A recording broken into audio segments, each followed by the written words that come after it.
Ils ont été pris la main dans le sac. Il s'agit des contrefacteurs qui s'apprêtaient à commettre leur forfait pour rouler en pauvres citoyens. Heureusement pour la DGM qu'elle a bénéficié aussi de la complicité des victimes qui leur avaient livré des informations.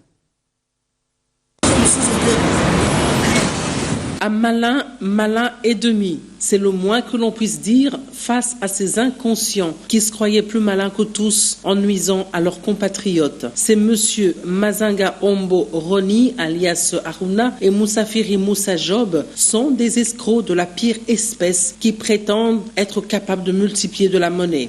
Par des subterfuges, ils multiplient prétendument des billets de dollars américains qui leur sont remis par ceux qui se font duper. Un montant est prélevé pour acheter des intrants afin de réussir l'opération à la hauteur de la somme recherchée. Ils se munissent de quelques papiers duplicateurs empreints de l'effigie de Franklin scannés sur les papiers et coupés à la dimension des billets de 100 dollars américains. Sur eux aussi, quelques vrais billets de 100 dollars justement, déjà teints de noir pour le besoin de la cause. La Direction générale des migrations, informée de la situation, certaines victimes étant déjà tombées dans le filet de ces malfrats, a ouvert grandement l'œil sur tous leurs mouvements. Ils ont été surpris alors qu'ils tentaient de commettre leur forfait sur un pauvre citoyen qui, grâce à Dieu, l'a échappé belle. Pris la main dans le sac, ils ont reconnu les faits leur reprochés. Aruna et Job, très culottés, vont vers leurs victimes, quel que fût le lieu de rendez-vous, et toujours, pile à l'heure, une manière de faire croire au sérieux de l'affaire. Dieu seul sait combien de victimes ils ont réussi à faire. Ce qui est sûr pour l'instant,